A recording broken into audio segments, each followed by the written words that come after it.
ABC One Television. ABC One Television. ABC One Television.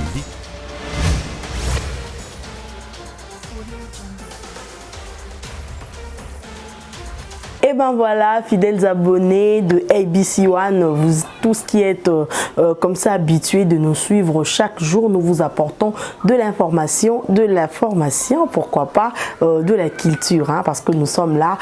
pour ajouter un plus dans votre connaissance. Nous parlons actualité, nous parlons de tout ce qui touche à la sensibilité de la vie de Kinois. Aujourd'hui, nous parlons d'un sujet très important et Loko et Salibiso vraiment pas si makasi, on en parle tout à l'heure. Tozo lobela, il y a mesure au ministre, il y a enseignement supérieur et universitaire, monsieur Moyindo Nzangi oyo azwaki mesure moko selon laquelle ba université mususu eza viabilité pour na ko organiser faculté ya médecine. Alors à sengaki na ba université wana, il faut ekanga tobakanga ba faculté ya médecine wana eza mesure lolenge ministre azwaki yango biso tokosuka ka na mesure te parce que vous savez que on a ABC One to mesana penza ko kende au-delà, hein, au-delà ya ba fait to meka osala moi analyse moko ya mukie histoire pour te permettre bino boye ba maintenant après mesure wana parce que tozomona bato baza ko s'enflammer na ba réseaux sociaux bazo loba bato bazo déclarer bazo décrier mais biso to lingi to lobela après mesure wana ba conséquences nini ekoya aussi to pesa mo ba piste ya solution pour que to bima na état auto nango ya crise na secteur wana ya éducation et enseignement supérieur. En tout cas bozala wana fidèles abonnés parce que biso na bino tozo solo la yo pe oyo ozana ba piste ya solution ndenge to mesana ko sala yango okobenga biso nde bobengaka okomela biso pour que tozo pe ba solution na yo to exposer ngo na média peut-être ko inspirer pe ba kondina biso mesure oyo en réalité et ça li passe mesure oyo ba pekisi penza ba université lokola ba université Simo Kimbangu o to benga USK ba zala na ba faculté ya médecine. Alors ba pekisi également pe ba étudiants ya bel campus bango pe faculté ya médecine na bango et kangi pourquoi ministre a eu mesure wana. En tout cas et pesi biso pasi et pesi pasi bato ba se plaindre ba parents ba se plaindre mais biso tomi tunika quelques questions. Est-ce que mesure wana bamba zwango ezalaki mûrement réfléchi? Est-ce que mesure wana tel qu'annoncé ezalaki mûrement réfléchi? Ce qui to keina na forme toyebike ba université pour ba organiser ba faculté bazwaka autorisation étatique moko c'est-à-dire ezana mukanda moko ya l'état oyo e notifia ka bango ke yo ozana capacité to ozana viabilité ya organiser faculté oyo siko question to tuni ba mikanda na to benga ngo ba arrêter nde to mesana koyeba siko ministre akangi ba faculté na ba université to tangi ba kombolo kwa ba bel campus et tout. Est-ce que akangi yango juridiquement c'est-à-dire pour efongama na arrêter est-ce que ekangami na arrêter to eza kaka décision moko biso to bengi active, c'est-à-dire décision moko ministre azuango mbangu eza irrégulière décision yango parce que elandi penza ba norme juridique ndenge za la c'est-à-dire il fallait arrêter, il fallait ba mesure nyoso juridique pona kokanga. Est-ce que ministre a réfléchir penza bongo bon soto kei penza na fond ya likambwango et loko zo sala pasi na fond eza ordre de médecin de mutu a proposa ki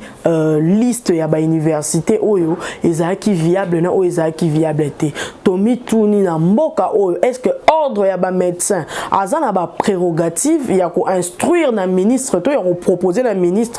kokanga ba faculté ya médecine pour biso toyebi ordre de médecin ezakara organe moko administratif dans ordre de médecin eza le roi c'est ça que na biso c'est-à-dire azolandela ba journaliste n'exercice ya métier atala ozo respecter éthique ozo respecter déontologie ordre de médecin pe eza bongo yete muta forma ba médecin mais ordre de médecin alandela ka ba médecin en exercice azo landela bango si réellement bazo respecter ba éthique pe ba déontologie na bango o ba yo kakuna na médecine wana eza question liboso est-ce que ordre ya médecin eza na ba prérogative ce qui totali juridiquement ordre médecin azata na prérogative mon côté à proposer na ministre a kangaka ba université to kanga ba faculté si ko question sou ya makasi penza o ezo sala passe so to kekaka na plan ya fond penza ya likambwango o ezo toucher makasi ba étudiant o bazala ki na ba université o ba kangi parce qu'il faut le dire toza kaka na 16 universités si ko to kaka na 16 universités na République démocratique du Congo mobimba o il faut organiser faculté ya médecine. Tozui kana no ana Kinshasa USK so qui fonctionné té bel campus so qui est fonctionné té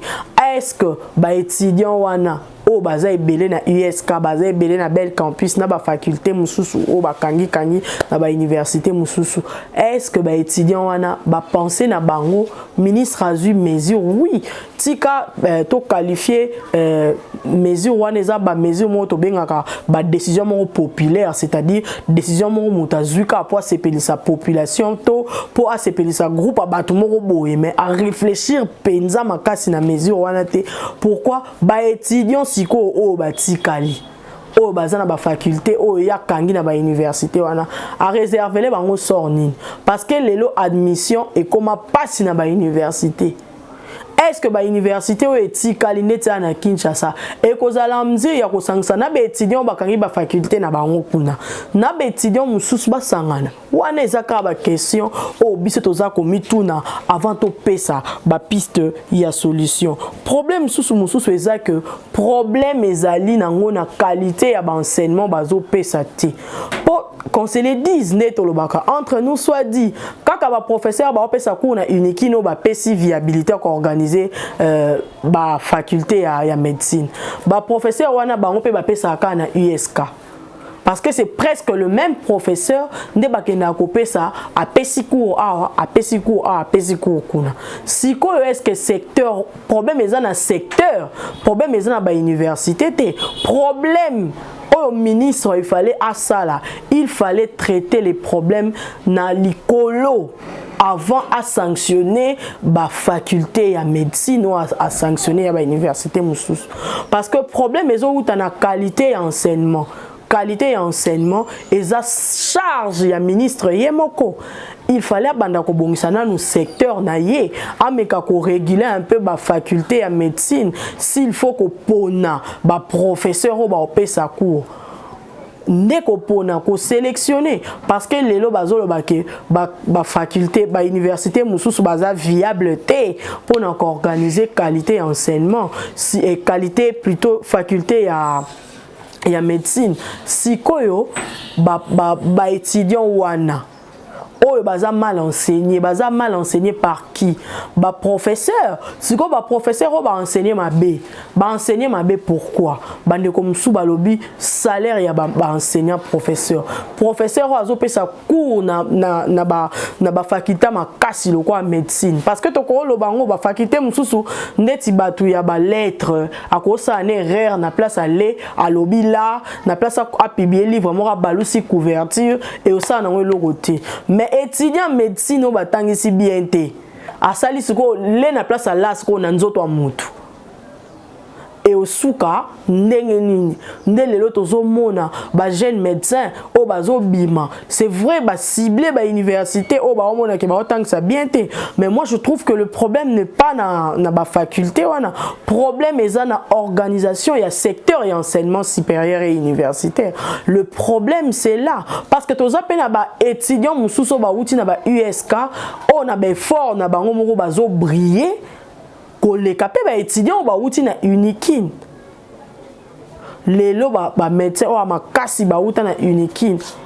est-ce que bazo respecter serment d'Hippocrate to moni na grève de médecins ba to ba kufi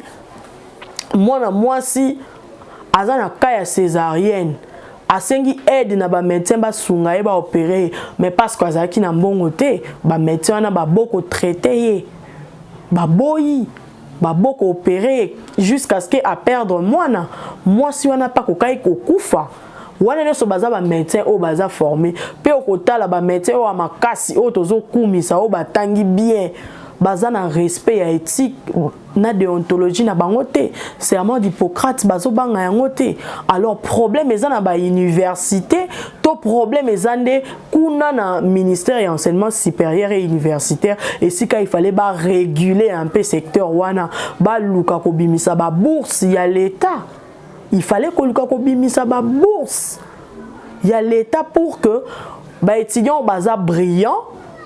bakoka osa la médecine lelo tozui unikin to komisi yango lokola modèle oui parce que c'est eza université moko munene de renom mais quel désordre administratif eza na kati ya unikin bane comment okende milai bétidian batanga na condition nini kende kotala ba premier gradué ya unikin sur nombre ya bétidian bana ba otanga ndenge nini ba cote ba makambo ebele avec tous ces désordres.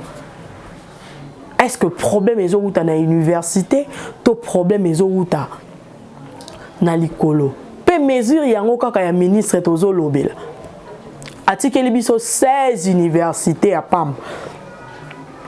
Et puis na 16 universités yango avec quel bâtiment? Combien d'étudiants ba oketanga kuna capacité d'accueil eza ndenge nini? C'est ça le problème. Problème pe mususu ya makasi. OMS azo reprocher biso.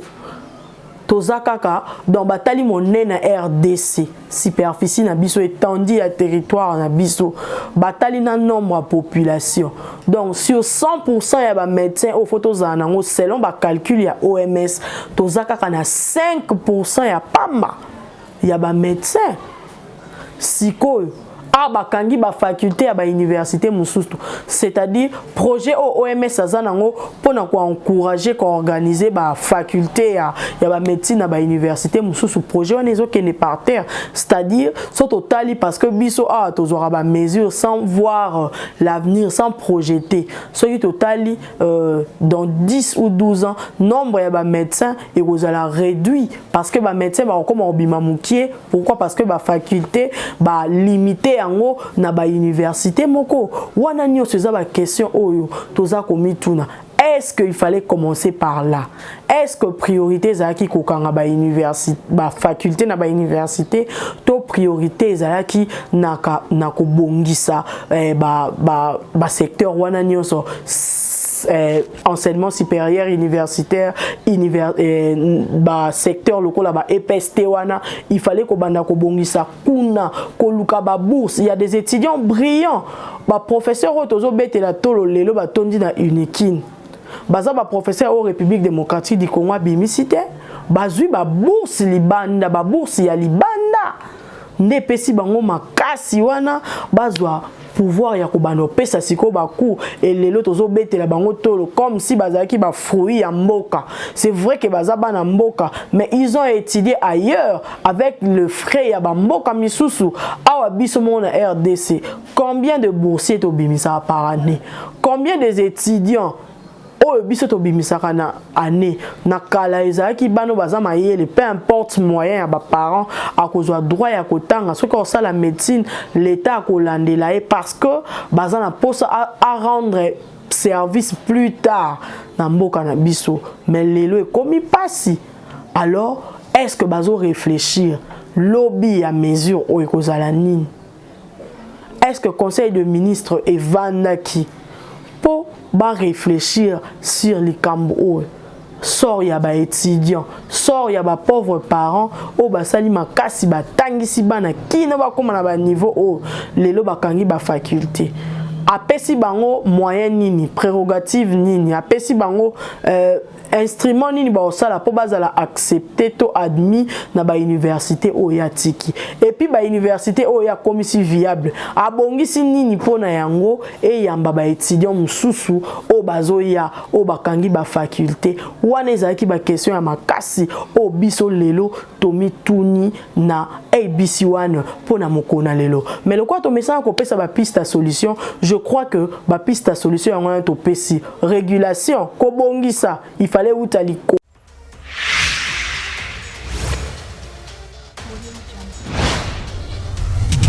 ABC One Television. ABC One Television.